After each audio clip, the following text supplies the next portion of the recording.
Story का नाम अ intention love story हमने पिछले एपिसोड में देखा था। रामनाथ ने अभिलाष को बुलाकर उससे बोला, इस तरह से डरपोक और कमजोर दिल के लोगों की तरह बातें मत करो। तुम्हें बहुत सारे बड़े बड़े काम करने हैं। जिम्मेदारियां लेना सीखो, अकेले रहना सीखो। दादी, मोम, पापा, इन सबको याद करके खुद को इमोशनली कमजोर मत करो। रामनाथ ने अपने दांतों को पीसते हुए कहा। 3 साल का अभिलाष भी उतना ही जिद्दी था जितना आज का अभिलाष है। 3 साल का अभिलाष नहीं माना और रोता रहा। रामनाथ ने गुस्से में आकर उसे ऐसा बात बोल दिया जिसे सुनकर अभिलाष को बहुत बुरा लगा। तो चलिए जानते हैं उस रात अभिलाष को रामनाथ ने क्या कहा था। इस कहानी में आगे बढ़ने से पहले मुझे आप सभी लोग से एक गुजारिश है। मेरा चैनल इस वक्त थोड़ा डाउन चल रहा है। अगर आपको मेरा कंटेंट अच्छा लगे तो प्लीज एक लाइक और सब्सक्राइब जरूर कर दीजिए। आपका एक छोटा सा सपोर्ट मेरे लिए बहुत बड़ी हिम्मत है। तो अब चलते हैं अपने कहानी की ओर। चैप्टर 26, हर लम्हा तुम्हें प्यार करो। 3 साल का अभिलाष नहीं माना और रोता रहा। रामनाथ ने गुस्से में आकर उसे एक अंधेरे स्टोर रूम में ले जाकर बंद कर दिया। अभिलाष ने कहा, रूम में बहुत अंधेरा था, इतना अंधेरा कि अपने आप को भी मैं नहीं देख पा रहा था। मैंने अपने दोनों हाथों को अपनी आंखों के सामने लाकर रखा पर कुछ नहीं दिखाई दिया। उस कमरे में बहुत ठंड लग रही थी। मेरे दांत किटकिटाने लगे। मैं ठंड से कांप रहा था। 3 साल का अभिलाष पागलों की तरह से चिल्लाने लगा और कहा, दादी, क्या आप मुझे सुन सकती हो? दादी, मुझे यहां से निकालो। मोम, मोम, प्लीज, आई एम सॉरी। मैं अब आपकी हर बात मानूंगा। प्लीज, मुझे घर वापस बुला लो। कोई जवाब नहीं मिला। रामनाथ को मुझ पर कोई दया नहीं आई।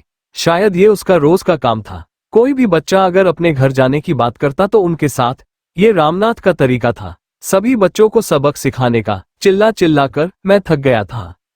मैं वही ठंड में ठिठुर कर सो गया। मैं इतना डर गया कि मेरी पैंट गीली हो गई। उसी गीलेपन में पूरे 12 घंटे उस स्टोर रूम में कैद रहा। शाम के 07 बजे से लेकर सुबह के 7 बजे तक। प्रेजेंट रुद्री से नहीं रहा गया। उसने अभिलाष को अपने गले से लगा लिया। अभिलाष ने भारी आवाज में कहा, रुद्री, रुद्री, मैंने बहुत कुछ सहा है। कोई अमीर होता है तो इसका मतलब ये नहीं होता कि हर अमीर बॉर्न विद सिल्वर स्पून है। बहुत दर्द लिए मैं इस दिल में घूम रहा हूँ। दर्द कम नहीं होता है, इसीलिए सनम तेरी घनी गैसुओं की छांव ढूंढ रहा हूँ। बस अब मुझे अपने सीने से लगाकर यूं ही रखो, हमें सदियों तक अपने दिल में छुपाकर। Rudri, I love you. Rudri ने धीमी और प्यारी सी आवाज में कहा, सर, मैं आपके अंदर उस सहमे हुए बच्चे को साफ साफ देख सकती हूँ, इसीलिए आपको अपने गले से लगाया है। अभिलाष ने अपनी गहरी आवाज में कहा, तुमने मुझे किसी भी वजह से अपने सीने से लगाया है। तुम्हारे इस कदर प्यार दिखाने से तुमने मेरे सीने में दबी हुई आग को भड़काया है। रुद्री, क्या तुम मेरे इंटेंस लव को महसूस कर सकती हो? ये जिस्म की हवस नहीं, ये कोई लस्ट नहीं। जब तुम्हारे बदन की तपिश को मैं अपने बदन पर महसूस करता हूँ तब सैकड़ों जख्म पर अपने आप मरहम लग जाता है। तुम्हारे ये भीगे हुए होंठ मेरे इन सूखे होठों को फिर से जिंदा कर देते हैं। जी तो करता है कि बस यूं ही हर लम्हा तुम्हें प्यार करूं। बस ऐसे ही तुम पर अपनी जान निसार करूं। बस अब और नहीं भागने का मन करता है, अब और नफरत करने का मन नहीं करता है। अभिलाष और रुद्री की सांसें बहुत तेज हो गई थी। अभिलाष ने अपने मन में कहा, तुम्हारे प्यार के सामने मेरी नफरत का सैलाब भी शांत हो जाता है। अगर इसे ही इंटेंस लव कहते हैं तो हाँ, मुझे तुमसे इंटेंस लव है। मेरे दिल की उन गहराइयों में जहां कोई नहीं झांक सकता, वहां मैंने तुम्हें बसाया है। प्रेम की देवी बनाकर पूजता हूं तुम्हें, और जब तुम्हें छूता हूं तो लगता है कि तुम्हें पूजना कर रहा हूं। मेरे सारे बदन में लव सिकनेस है। इस दर्द का इलाज सिर्फ और सिर्फ तुम हो। डरता हूं कि कुछ ऐसा ना कर बैठूं कि जिससे तुम्हें खो दूं। रुद्री ने धीरे से कहा, सर, आप सारी पुरानी दर्द वाली बातों को भूल जाओ। अभिलाष ने अपने नशीले अंदाज में कहा, please come come to me, my love, my sweet heart. मैं कोई मूवी का चॉकलेटी हीरो नहीं हूँ, कोई शायर भी नहीं हूँ। एक आम सा इंसान हूँ जिसके दिल में तुम्हें ढेर सारा प्यार करने की सैकड़ों तमन्नाएं हैं। उन तमन्नाओं को पूरा करने की हसरत है। रुद्री और अभिलाष एक दूसरे की बाहों में खोए हुए थे। अभिलाष ने अपने मन में कहा, तुमसे दिल लगाना नहीं चाहता क्योंकि तुमसे दुश्मनी निभानी है। रुद्री ने अपने मन में कहा, सर, आपकी बाहों में मोम वैक्स सी पिघल जाती हूँ। ऐसी इच्छाएं जाग जाती हैं कि खुद की नजरों में गिर जाती हूँ। आपकी चाहत ने मुझे बेशरम बना दिया। अब लगता है कि चुनरी में आपने दाग लगा दिया। इस दाग को छुपाऊं कैसे? इन उमड़ते हुए जज्बातों को दबाऊं कैसे? बस एक ही चाहत है कि आप मुझे यूं ही सदियों तक चाहते रहो। हर जन्म जो मुझको मिले, बस आप ही उसमें मुझे इसी तरह मिलते रहो और बेपनाह प्यार करते रहो। मैं कहीं और का रुख ना करूं, आपकी बनकर रहूं। अभिलाष ने धीरे से कहा, Rudri, come damn close to me. Rudri ने अपनी आंखें बंद किए हुए कहा, सर, मैं आपके बहुत क्लोज हूं, इतनी कि मुझे ऐसा लग रहा है जैसे कि मेरे शरीर के अंदर आपका दिल धड़क रहा है। अभिलाष ने अपने मन में कहा, कोई भी मेरे आसपास आए, मुझे बिल्कुल भी कोई फर्क नहीं पड़ता, मगर तुम्हारी मौजूदगी मुझे क्यों दीवाना बना देती है? क्या जब तुम्हें मेरी सच्चाई का पता चलेगा, तब क्या तुम मुझे प्यार कर पाओगी? मेरी चाहत तुम्हारे लिए कभी कम नहीं होगी। अभी तक मैं बहुत सारा पौव हासिल करने के चक्कर में दिन रात भाग रहा था। जिंदगी के मायने अब धीरे धीरे क्यों बदल रहे हैं। पहले सब कुछ मैं खुद के लिए करना चाहता था, लेकिन अब मैं बहुत कुछ करना चाहता हूँ, पर वो सब कुछ सिर्फ दूसरों के लिए। इस पूरे 360 डिग्री बदलाव का कारण सिर्फ और सिर्फ तुम हो। My school's maths teacher, my love, दोनों एक दूसरे के अंदर खो गए, गहरी नींद में सो गए, दुनिया से बेखबर, अभिलाष के आने वाले चालों से बेखबर। सुबह का वक्त रुद्री उठी तो उसने देखा कि उसका सलाइवा, लार, अभिलाष के टी शर्ट पर लग गया है। उसे खुद पर बहुत शर्म और गुस्सा आ रहा था। फिर उसने देखा कि वे दोनों बेड पर नहीं बल्कि कार्पेट पर सो रहे हैं। रुद्री ने अपने मन में कहा, हे महादेव, मैं कितनी बड़ी पागल हूँ, खुद तो नीचे गिरी और इन्हें भी ले गिरी। नहीं मिस बडबड, आपने मुझे इतना परेशान कर दिया कि मुझे लगा नीचे सोना ही ठीक है। आप रात भर इतनी बार नीचे गिरने को हुई कि मैंने थककर नीचे ही सोने का फैसला कर लिया। मेरा टी शर्ट आप साफ कर देना। चलो तैयार हो जाओ, अब निकलना है, एक अनजाने और खतरनाक सफर पर। रुद्री ने उठते हुए कहा, अनजाना और खतरनाक क्यों? अनजाना इसीलिए क्योंकि आपके घर तक जाने वाले रास्ते मेरे लिए अनजान है। खतरनाक सफर आपके पिताजी के डर की वजह से। आया कुछ समझ में बुद्धू राम? अभिलाष ने एक विकेट स्माइल के साथ कहा। अभिलाष वॉशरूम में गया और 15 मिनट में गीले बालों के साथ बाहर आया। रुद्री उसके ओलिव ब्लॉसम खुशबू में खो सी गई। तभी उसने अपने आप से कहा, नहीं, इनके चक्कर से दूर रहना है, ये बहुत ही खतरनाक प्राणी है। रुद्री वॉशरूम में गई और जैसे ही तैयार होकर बाहर आने लगी कि शावर का नॉब कसकर बंद करने के चक्कर में उसने उसे गलती से ऑन कर दिया। फिर इसकी वजह से उसका कल्याण हो गया, मतलब वो पूरी तरह से भीग गई। उसने अपने मन में कहा, हे महादेव, अब तो इसी हालत में बाहर जाकर अपने लिए सूखे कपड़े लाने पड़ेंगे। रुद्री ने धीरे से दरवाजा खोला, पहले दाईं ओर देखा, फिर बाईं ओर देखा, मगर उसने सामने थोड़ी दूरी पर नहीं देखा। वही अभिलाष अपने हाथ बांधे खड़ा था और सारा ड्रामा देख रहा था। जैसे ही वो बाहर आए कि अचानक से अभिलाष उसके सामने आ गया। रुद्री को देखते ही अभिलाष की दिल की धड़कनें बहुत तेज हो गई। वो एक अजंता अलोरा की मूर्ति लग रही थे। उसके शरीर का हर अंग उसके गीले कुर्ते की वजह से पूरा दिखाई दे रहा था। अभिलाष की आंखें बस उसके ऊपर जमसी गई। अभिलाष ने अपने मन में कहा, आज तक सिर्फ सपनों में देखा है तुम्हें कुछ इस तरह, क्या पता था कि सच में एक दिन देखूंगा तुम्हें कुछ इस तरह। Oh my god, you are damn beautiful. तुम्हारा ये ओवर ग्लास जैसा फिगर, उस पर से तुम्हारे कुर्ते के नीचे से झांकता हर सुंदर अंग। रुद्री, तुम मुझे पूरी तरह से अपना दीवाना बना चुकी हो। अभिलाष ने अपने टॉवल को लिया और रुद्री को सामने से रैप करके कहा, रुद्री चेंज कर लो, ठंड लग जाएगी। मैं चेक आउट की फॉर्मेलिटी पूरी करने जा रहा हूँ, तुम तैयार होकर नीचे रिसेप्शन पर आ जाओ। ऐसा कहकर अभिलाष बिना मुड़े स्वीट से बाहर निकल गया। उसे ऐसा लग रहा था कि उसकी सारी नसें तनसी गई हैं। ब्लड प्रेशर बहुत बढ़ गया था। दिल की धड़कनें इतनी तेज हो गई थी कि उसे लगा कि हार्ट फेल हो जाएगा। उसका मन कर रहा था कि वापस जाए और रुद्री को हमेशा के लिए अपना बना ले, मगर इससे उसकी बरसों की मेहनत पर पानी फिर जाता। उसने इसीलिए खुद को कंट्रोल किया। वहीं दूसरी ओर रुद्री बार बार अभिलाष के टॉवल की खुशबू को स्मेल कर करके अभिलाष के प्रेसेंस को महसूस कर रही थी। फिर उसे याद आया कि अभिलाष नीचे इंतजार कर रहा होगा, तो उसने तुरंत अपने गीले कपड़े चेंज करके पॉलिथीन में रख लिए। रह रहकर रुद्री अभिलाष के टॉवल को स्मेल कर रही थी। उसके दिल और दिमाग पर बस अभिलाष छाया हुआ था। रुद्री ने अपने ख्यालों की दुनिया से बाहर आकर खुद से कहा, रुद्री, सर के सपने बहुत बड़े हैं। वो क्या है, कौन है, कुछ भी मुझे पता नहीं, पर उनकी मंजिल और मेरी मंजिल बहुत अलग है। हम दोनों कभी भी हमसफर नहीं बन सकते, मगर मैं इस इंटेंस लव का क्या करूं? आगे क्या होगा, ये जानने के लिए चैनल को सब्सक्राइब जरूर करें और वीडियो को लाइक करना मत भूलिएगा। चैप्टर 27, दिल खो गया। रुद्री ने अपने ख्यालों की दुनिया से बाहर आकर खुद से कहा, मगर मैं इस इंटेंस लव का क्या करूं? रिसेप्शन की ओर जाते हुए रुद्री ने खुद से कहा, दिन रात काम में खुद को डूबा लूंगी, यही ठीक रहेगा। रुद्री, क्या तुमने अपना सारा सामान ले लिया? अभिलाष ने पूछा। हूं, सिर्फ दिल खो गया, रुद्री ने बहुत धीरे से कहा। क्या कुछ कहा तुमने? अभिलाष ने पूछा। नहीं सर, देर हो रही है, पिताजी राह देख रहे होंगे, रुद्री ने अपनी नजरें चुराते हुए कहा।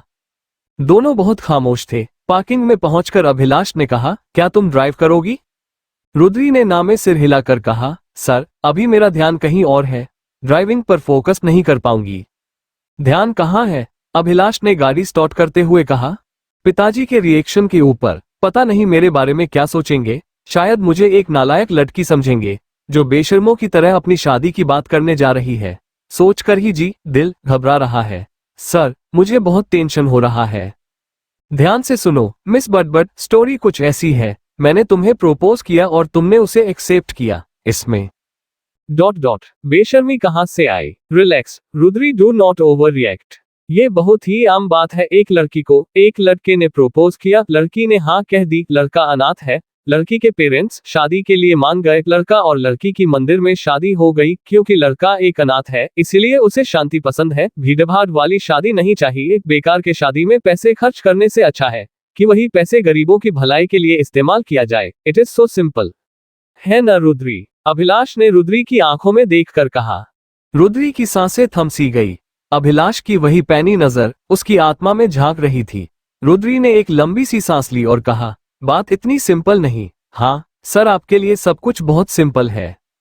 रुद्री, कितनी भी मुश्किल सिचुएशन हो, उसे देखकर हमेशा खुद से कहना सिंप है, ये झूठ अपने आप सच में बदल जाएगा। आया कुछ समझ में? अभिलाष ने एक हाथ से स्टीयरिंग व्हील और दूसरे हाथ से रुद्री के बाल को टच करते हुए कहा। सर, पिताजी बिल्कुल नारियल की तरह है, ऊपर से सख्त और अंदर से नर्म, उन्हें सिर्फ झूठ से नफरत है। वो बहुत शांत इंसान है। माँ, छोटी माँ, छोटे पापा और कृषु भैया एकदम मक्खन जैसे हैं, बहुत ही सॉफ्ट, ऊपर से भी और अंदर से भी, रुद्री ने मुस्कुराते हुए कहा। और तुम कैसी हो? अभिलाष ने एक विकेट स्माइल के साथ पूछा। मैं एक इमली के जैसे हूँ, बहुत चटपटी और खट्टी हूँ। हा हा हा, रुद्री ने लिटरली अपने मुंह में चटकारे लेते हुए कहा। हूँ, लेकिन तुम तो एकदम लीची की तरह बहुत की मीठी और जूसी हो, अभिलाष ने थोड़ा सा शर्माते हुए कहा। रुद्री एकदम चुप हो गई, उसका चेहरा शर्म से लाल हो गया, पूरा गाल गर्म हो गया। 4 साल पहले और 2 दिन पहले के सारे पैशनेट किस्से और उसके सीन्स दिमाग में चलने लगे। उसके पूरे शरीर का रोम रोम खिल उठा। अभिलाष ने गाड़ी में खामोशी को तोड़ते हुए कहा, रुद्री, रुद्री। रुद्री ने सामने देखते हुए कहा, हूँ, और मैं कैसा हूँ? अभिलाष ने एक स्मर्क के साथ पूछा। आप तो पूरे के पूरे करेले हैं, ये भी कोई पूछने की बात है? और अगर जानवरों की बात करें तो आप पोर्क्यूपाइन है, वो जानवर जिसके पूरे शरीर पर कांटे होते हैं। रुद्री ने बेधड़क अपनी पूरी बात बोलते हुए कहा। लगता है जिंदगी भर तुम्हें प्रोबेशन पीरियड पर स्कूल में रहना है, अभिलाष ने रुद्री की कमजोर नस पर हाथ रखते हुए कहा। सर सॉरी, आप तो बहुत मीठे वाले आम, मेरा मतलब मैंगो है। यू सी, आप क्यूट से पप्पी है। शायद अब मुझे परमानेंट होने से स्कूल में कोई नहीं रोक सकता। सर, क्या मैंने सही कहा? रुद्री ने अपने दोनों हाथों में अपने प्यारे से चेहरे को पकड़कर एक क्यूट सा फेस बनाते हुए अभिलाष की ओर देखा। ब्लडी ड्रामा क्वीन, एकदम नौटंकी, अभिलाष ने थोड़ा सा हंसते हुए कहा। अब और कितनी देर लगेगी? अभिलाष ने इरिटेट होते हुए पूछा। अरे, आप इतनी जल्दी क्यों इरिटेट हो रहे हैं? भाई, हम लोग थोड़ा आउटस्कर्ट में रहते हैं, यूं कहें कि कृष्णकुंज के गांव वाले एरिया में। वहां सिर्फ खेत की खेत है, इतनी हरियाली है कि लगता है कि प्रकृति माँ का घर हो। ऐसा है मेरा कृष्णकुंज। काफी एरिया शहर में बदल गया है, मगर हम अभी भी उसी प्यारे आउटस्कर्ट में रहते हैं। रुकिए, आप पेट्रोल भरवा लो, आगे अब कोई पंप नहीं मिलेगा। रुद्री ने अपने कृष्णकुंज के गांव वाले एरिया को मन ही मन याद करते हुए कहा। ओके, अभिलाष ने पेट्रोल पंप की ओर गाड़ी मोड़ ली। रुद्री ने देखा कि एक बच्चा अपने कुर्ते से गाड़ियों को साफ कर रहा था। रुद्री तुरंत गाड़ी से नीचे उतरी और उस बच्चे के पास गई। रुद्री ने कहा, बेटा, तुम्हारा नाम क्या है? सोनू। मेरा नाम सोनू है, सोनू ने कहा। सोनू, क्या तुम सरकारी स्कूल में पढ़ने जाते हो? रुद्री ने पूछा। अभिलाष दूर से ये सब कुछ देख रहा था। वो कुछ सुन नहीं सकता था, पर उसे सब कुछ समझ आ रहा था। दीदी, मैं एक अनाथ हूँ, रोड पर सोता हूँ, कभी मंदिर में तो कभी मस्जिद में तो कभी गुरुद्वारे के लंगर में मानकर खाना खाता हूँ।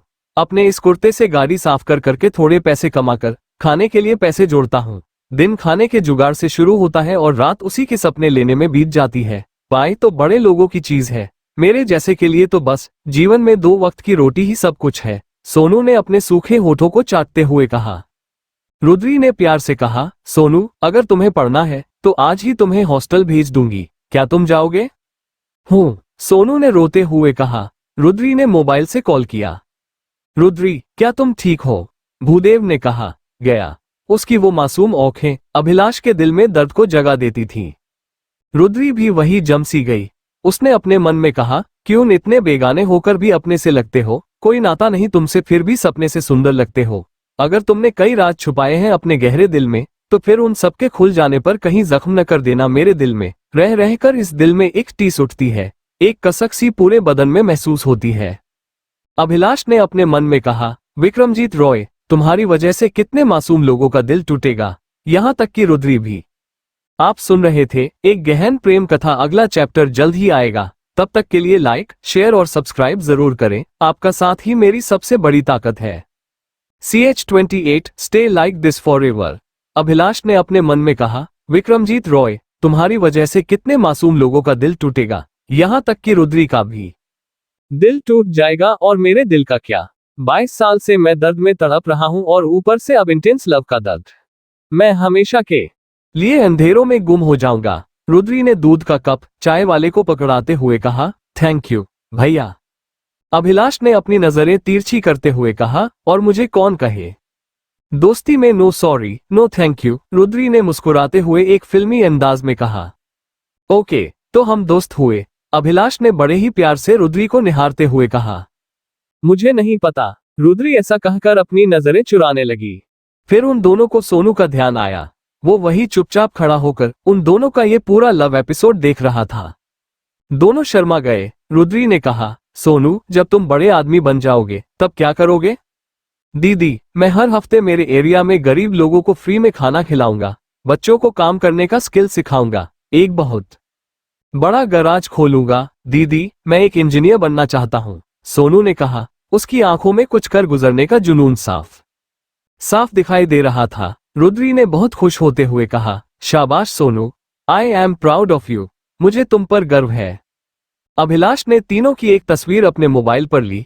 उसी दौरान सोनू उन दोनों के बीच में खड़ा था। जैसे ही अभिलाष ने अपने राइट हैंड में मोबाइल लिया और लेफ्ट हैंड को अचानक से पीछे किया तो वो रुद्री को जाकर टच हो गया। उसी पल दोनों के बदन में कर्ट दौड़ गया। रुद्री के पूरे शरीर में फिल्टरिंग शुरू हो गई।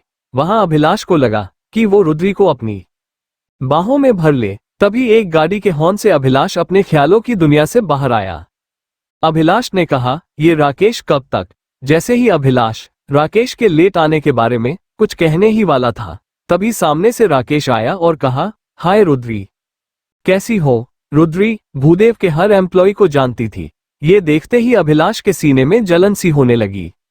राकेश ने सोनू से कहा, चलो बच्चे घर चले, मतलब हॉस्टल चलते हैं। रुद्री आप मेरा नंबर सेव कर लो, सोनू से आप स्कूल और क्लास के बाद कभी भी बात कर सकती हो। जैसे ही वो रुद्री के मोबाइल पर अपना नंबर सेव करने जा रहा था कि अभिलाष ने कहा, ओ 778884X ये मेरा नंबर है, इसे सेव करो और मुझे मिस्ड कॉल दो। राकेश को उसकी बात माननी पड़ी। आखिर मानता नहीं तो क्या करता। द ग्रेट अभिलाष सेन का ऑरा ही ऐसा था। अभिलाष ने राकेश का नंबर सेव कर लिया। सोनू के सिर पर हाथ फेरा और कहा, ऑल द बेस्ट दोस्त, कभी भी मन करे तो कॉल कर लेना, तुम्हारी दीदी हमेशा मेरे पास ही रहती है। उस पल ऐसा लगा जैसे अभिलाष सबको ये बताना चाहता था कि रुद्री सिर्फ और सिर्फ उसकी है। रुद्री और राकेश को अभिलाष का बिहेवियर अजीब सा लगा। उन दोनों ने चुप रहना ही ठीक समझा। राकेश और सोनू ने रुद्री और अभिलाष को बाय किया और राकेश की बाइक पर बैठकर चले गए। अभिलाष की गाड़ी में अभिलाष ने रुद्री से कहा, मुझे ऐसा लगता है कि तुम भी मेरी तरह अपने जुनून का पीछा कर रही हो। रुद्री ने धीरे से कहा, सर आप अपने बारे में सोचते हैं, लेकिन अभिलाष ने कहा, रुद्री मैं अपने बारे में सोचता जरूर हूं, मगर कभी किसी के काम आ जाऊं ऐसी भी कोशिश करता रहता हूं। हालांकि मैं तुम्हारी तरह सिंपल सोच नहीं रखता, तुमने जॉब शुरू करके अपने सपने को पाने की ओर पहला कदम उठा लिया है। क्या तुम्हें पता है, सभी के पास आइडिया होता है, पर जो उसे इम्प्लीमेंट करता है वही अपनी मंजिल की ओर बढ़ता है। फिर उसके बाद चाहे कितनी भी मुश्किलें आए, अगर तुम उस रास्ते पर डटकर रहोगी तभी तुम्हें सक्सेस मिलेगा। तुम इंटरनेट पर अपने लेक्चर्स रिकॉर्ड करके अपलोड करो, रोज लेक्चर रिकॉर्ड करके अपलोड करो। स्टूडेंट्स तुम्हारी बात जरूर सुनेंगे, पर अपने लेक्चर्स में हमारे स्कूल का लोगो जरूर डालना। तुम उन वीडियोस का लिंक मुझे भेज देना, मैं उसे स्कूल की वेबसाइट पर डलवा दूंगा। मगर ये बात तुम सीक्रेट रखना, अद्वैता से भी मत कहना। रुद्री ने अपनी आंखें तररते हुए कहा, सर, आप सच में मुझे एक सुपरवाइजर नहीं लगते, आप मुझे एक शार्प विटेड शातिर बिजनेसमैन लगते हैं। आपकी हर बात में एक डील छुपी होती है। ये बात मैं इन 2 दिनों में बहुत अच्छी तरह से जान चुकी हूं। अभी वीडियो लेक्चर में भी स्कूल के लोगों का आइडिया आपने तुरंत बयान कर दिया। फिर भी मैं आपको मेरी हेल्प करने के लिए फिर से थैंक यू कहती हूं, और वीडियो वाले आइडिया के लिए भी thank you. Don't worry sir, इसे मैं सीक्रेट रखूंगी, किसी को भी नहीं बताऊंगी कि आपने मेरे इंटरनेट वीडियोस के लिंक्स वेबसाइट पर डाले हैं। हाँ, मैं भी इस बात से राजी हूं कि इन टेक्निकल फ्रेंडली स्टूडेंट्स के पास इंटेलिजेंस में हमें भी पीछा छोड़ देने का टैलेंट कूट कूट कर भरा है। उनके पास गोल्डन अपॉर्चुनिटी भी है, बशर्ते कि वे टेक्नोलॉजी का यूज बिना सोचे समझे करने के बजाय एक सही रूप में करें। अभिलाष ने सुपर कूल तरीके से कहा। इसके अलावा स्टूडेंट्स को इस फ्रीडम का गलत इस्तेमाल नहीं करना चाहिए। इसे एक एंटरटेनमेंट समझने की बजाय अपने करियर के बेनिफिट के लिए यूज करना चाहिए। स्टूडेंट्स को यह समझना चाहिए कि हमारी जेनरेशन मतलब टीचर और उनकी उम्र के लोगों ने और उनसे भी पहले की पीढ़ी ने बहुत तकलीफें उठाकर इस आईटी की दुनिया को बनाया है। हर चीज को प्रॉपर प्लान करके यूज करना चाहिए। रुद्री ने बड़े ही प्यारी आवाज में अभिलाष से अपनी नजरें मिलाते हुए कहा, सर, मैं क्लास में स्टूडेंट्स को ये बातें जरूर समझाने की कोशिश करूंगी। आपकी सारी बातें सुनकर अब मुझे पता चल रहा है कि आप इतने बैलेंस्ड इंसान कैसे हो, मगर आप बिल्कुल भी मुस्कुराते नहीं हो। क्या आपको पता है, मेरी माँ बहुत ही प्यारी है क्योंकि उनके होठों पर हमेशा मुस्कान रहती है। सिर्फ एक बार वो रुद्री कुछ कहते कहते रुक गई। अभिलाष ने जब रुद्री की सुरमई आंखें देखी तो वो एक पल के लिए उनमें को सा गया। अभिलाष ने तुरंत कहा, जैसी माँ वैसी बेटी, तुम्हें देखकर साफ पता चलता है कि तुम्हारी माँ की वजह से ही तुम सफलता की नई ऊंचाइयों को छू रही हो और उनके गाइडेंस की वजह से तुम एक कॉन्फिडेंट और मजबूत इरादों वाली औरत बनी हो। रुद्री ने शर्माते हुए कहा, थैंक यू। मुझे अभी थोड़ी देर पहले किसी ने कहा था कि दोस्ती में नो सॉरी नो। तब से अब तक कई बार तुम मुझे थैंक यू बोल चुकी हो। तुम कैसी टीचर हो जो अपना बनाया हुआ रूल खुद ही तोड़ रही है।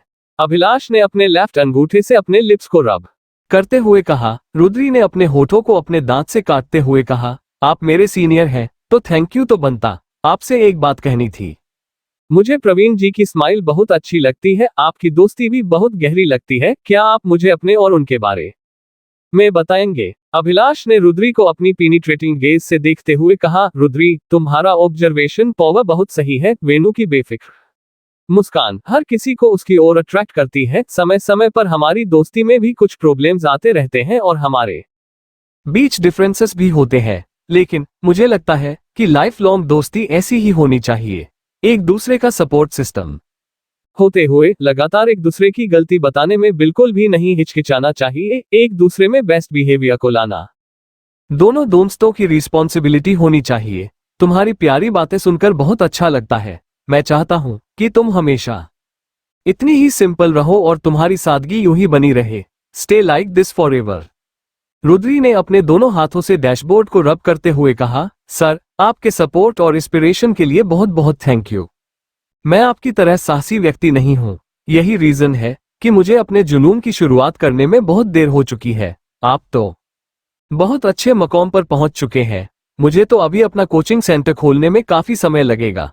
मैंने अब महसूस किया है कि जिंदगी की एक डार्क सच्चाई है, वो ये है कि जब हम अपने पैशन का पीछा करते हैं तो कई चैलेंजेस का हमें सामना करना पड़ता है और ये एक्चुअली में रास्ते के रोड़े ब्लॉक बन जाते हैं। सबसे खराब तो तब होता है जब खुद हमारे अंदर से हमारी अपनी आवाज हमें हर पल कोसती है कि लगी लगाई नौकरी छोड़कर क्यों समाज की सेवा करना है। अभिलाष ने गाड़ी चलाते हुए कहा, सही रास्ता हमेशा बहुत मुश्किल होता है। मैंने भी लाइफ में कई बार शॉर्टकट लिए हैं, मगर बाद में पछतावा मिला और कुछ नहीं। हमारे अंदर ही दो तरह के भेड़िए हैं, एक अच्छा और दूसरा बुरा। ये हमें तय करना है कि हमें किसे जिंदा रखना है। बुरा वाला भेड़िया शॉर्टकट लेने के लिए कहेगा और अच्छा वाला हार्ड वर्क और लॉन्ग कट वाला रास्ता लेने के लिए कहेगा। ये कहते कहते अभिलाष थोड़े पलों के लिए अपने ख्यालों में खो गया। उसने मन ही मन कहा, मैं अपने अंदर के बुरे वाले भेड़िए को जिंदा रख रहा हूं, तुम्हारे पिताजी से। CH29 प्यार की डीप डिजायर। उसने मन ही मन कहा, मैं अपने अंदर के बुरे वाले भेड़िए को जिंदा रख रहा हूं, तुम्हारे पिताजी से मुझे बदला लेना है हर कीमत पर। गाड़ी में एकदम पिन ड्रॉप साइलेंस था, एकदम शमशान जैसी शांति थी।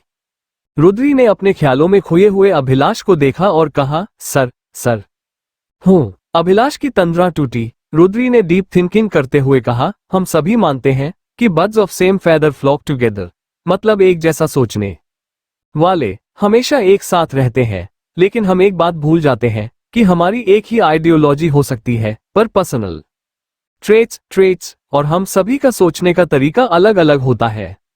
रुद्री, ये नदी। अभिलाष ने धीरे से रुद्री को टोकते हुए कहा।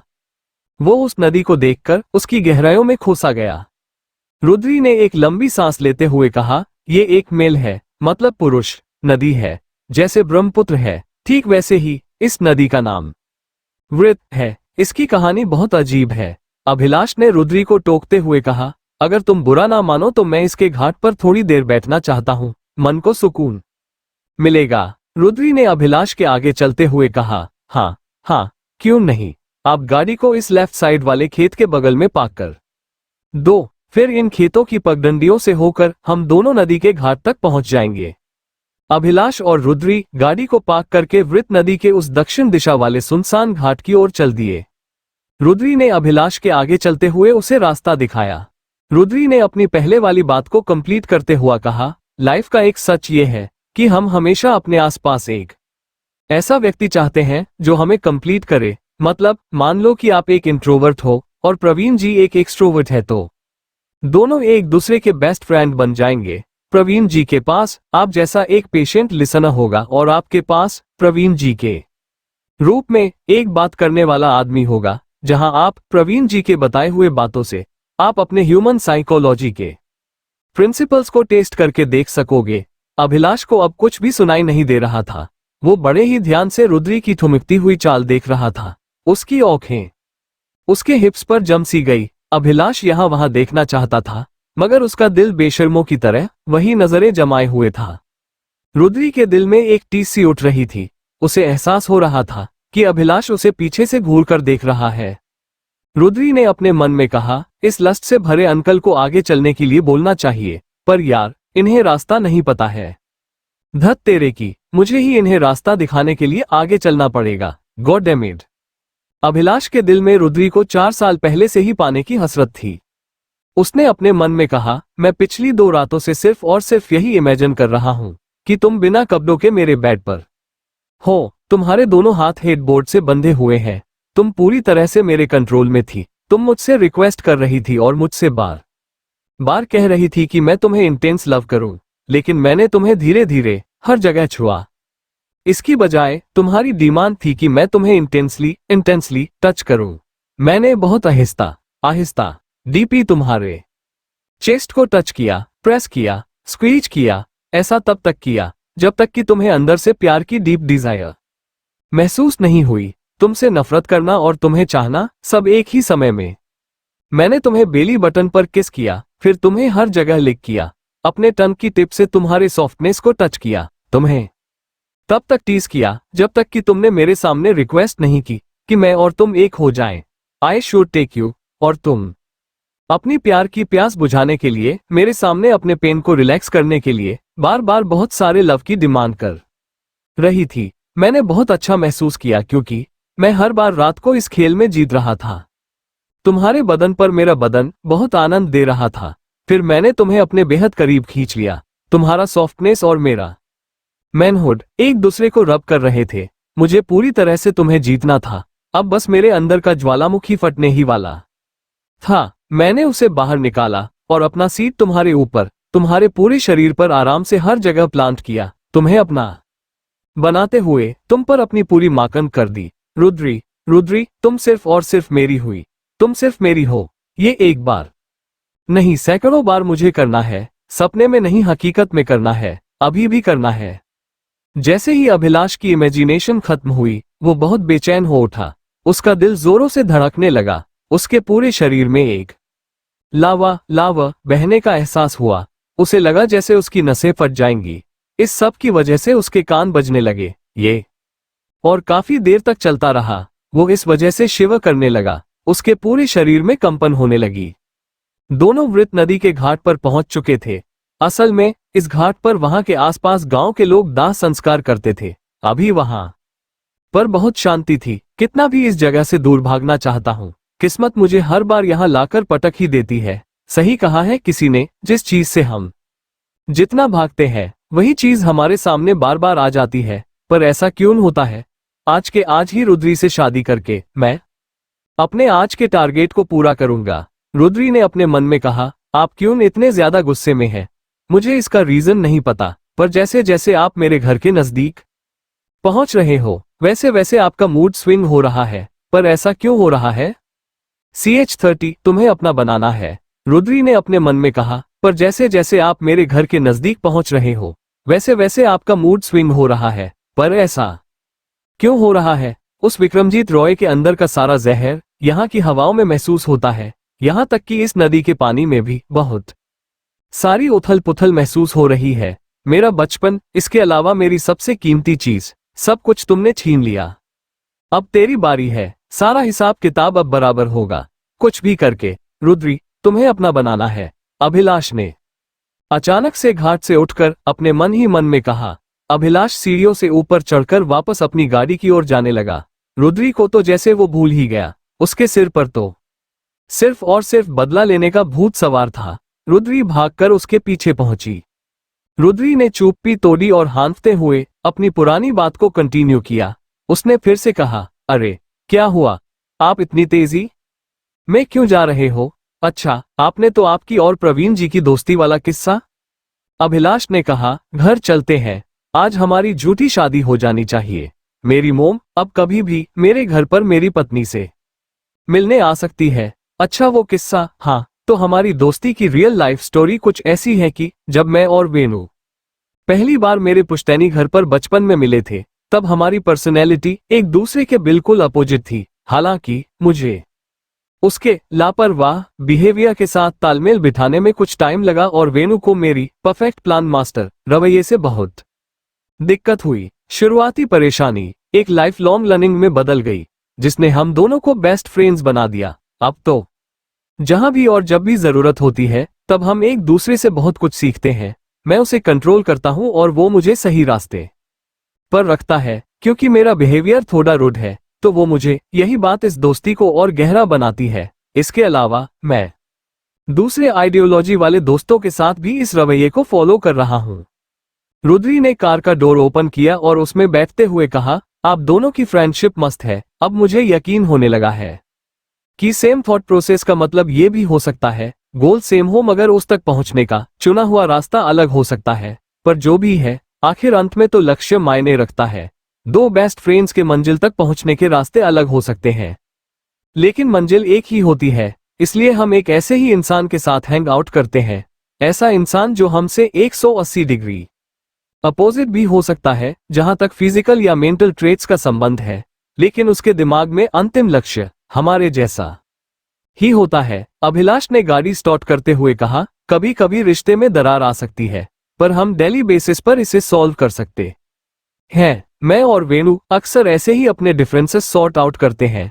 ऐसा करने से किसी भी रिश्ते के टूटने का कभी सवाल ही पैदा नहीं होता। ये कहते कहते थोड़ी देर के लिए अभिलाष अपनी ही दुनिया में खो गया। उसने अपने मन में कहा, बेबी, क्या तुम मुझे आगे चलकर माफ कर दोगी, जैसे मैं और वेणु अपने डिफरेंसेस सॉर्ट कर लेते हैं? क्या तुम्हारे और मेरे बीच के? रुद्री ने कहा, सर आप कहाँ खो गए? आगे से लेफ्ट ले लो, बस अब हम पहुंचने ही वाले हैं। पता है, मुझे तो कई बार लगता है कि हर रिश्ता एक तरह का पावर गेम है।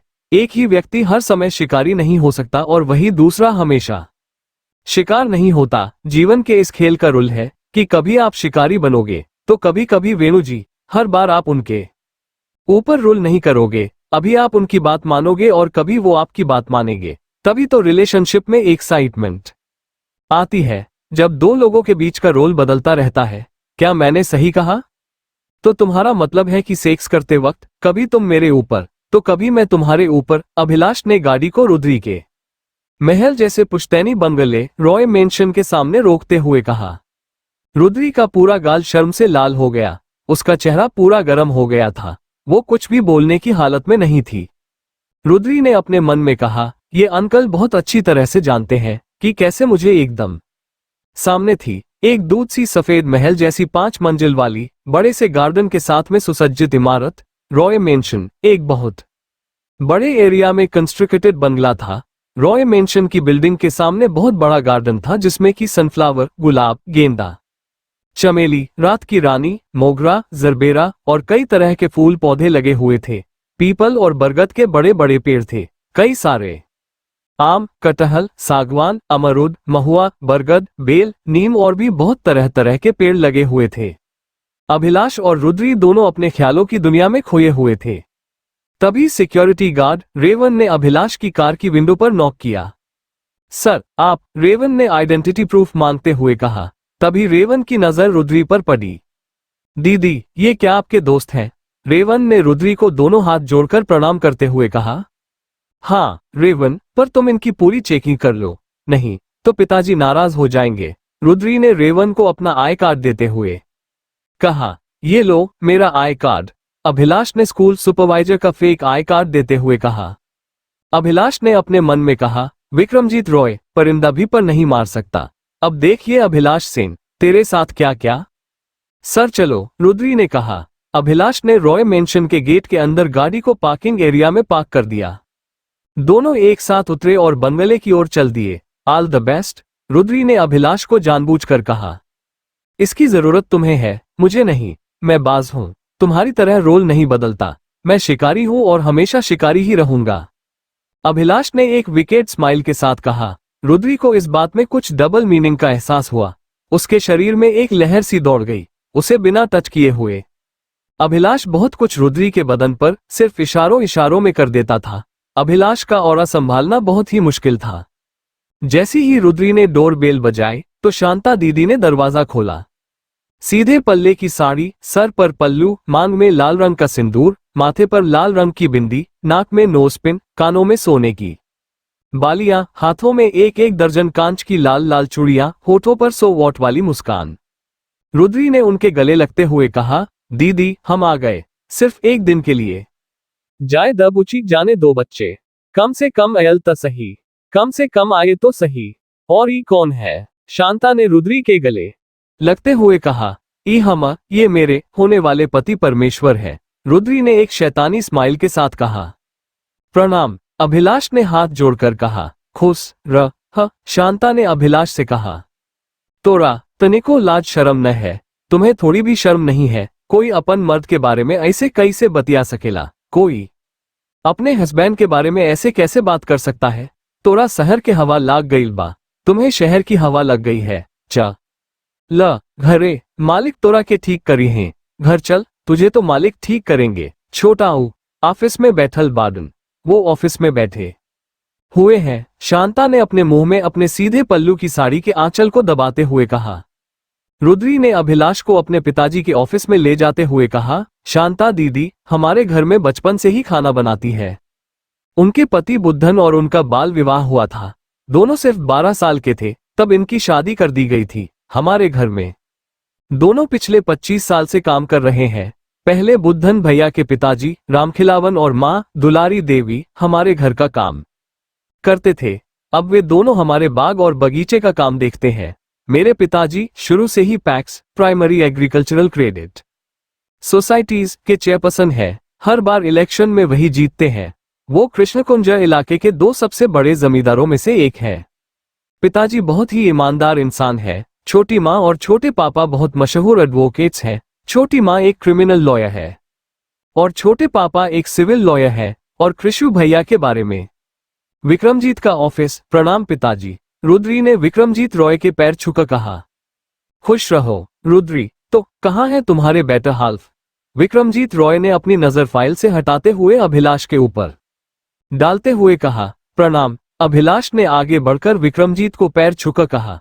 विक्रमजीत ने रुद्री और अभिलाष को बैठने का इशारा करते हुए कहा, न जाने क्यों आपको देखकर किसी बहुत अजीज की याद आती है बुद्धन। अभिलाष ने अपने चेहरे पर हमेशा की तरह बिना किसी एक्सप्रेशन के कहा। हाँ, मेरा चेहरा आपके हिसाब से अब क्या होने वाला है, कमेंट में जरूर बताएं और अगली वीडियो मिस मत करना।